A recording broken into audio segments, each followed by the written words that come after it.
നമസ്കാരം. കൂട്ടുകാർക്കൊപ്പം പാറപ്പുറത്ത് കയറി ഫോട്ടോയെടുക്കുന്നതിനിടെ ശക്തമായ തിരയടിച്ച് കടലിൽ വീണ യുവാവിനെ കാണാതായി.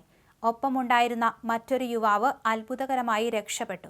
വയനാട് പയ്യമ്പള്ളി ആറാട്ടുതറ നന്ദനം വീട്ടിൽ റിട്ടയർ KSEB ഉദ്യോഗസ്ഥൻ സെൽവരാജിന്റെയും അജിതയുടെയും മകൻ AS ശ്രീജിത്തിനെയാണ് കടലിൽ കാണാതായത്.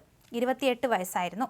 നേമം വിദ്യാധിരാജ ഹോമിയോ കോളേജിൽ നിന്ന് പഠനം പൂർത്തിയാക്കിയ ശ്രീജിത്ത് MD ഉപരിപഠനത്തിനായുള്ള തയ്യാറെടുപ്പിലായിരുന്നു.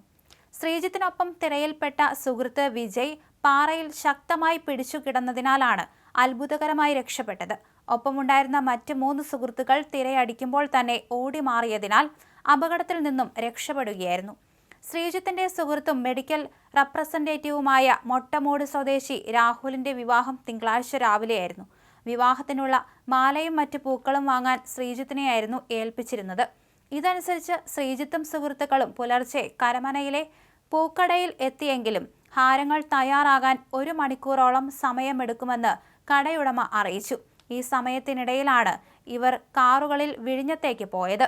വിഴിഞ്ഞം ബൊള്ളാർഡിന് താഴെയുള്ള പാറപ്പുറത്ത് കയറി 5 സംഘം ഫോട്ടോയെടുക്കുന്നതിനിടയിലാണ് വൻ തിരമാല അടിച്ചു കയറിയത്. നിലതെറ്റി ശ്രീജിത്തും വിജയും കടലിലേക്ക് വീഴുകയായിരുന്നു.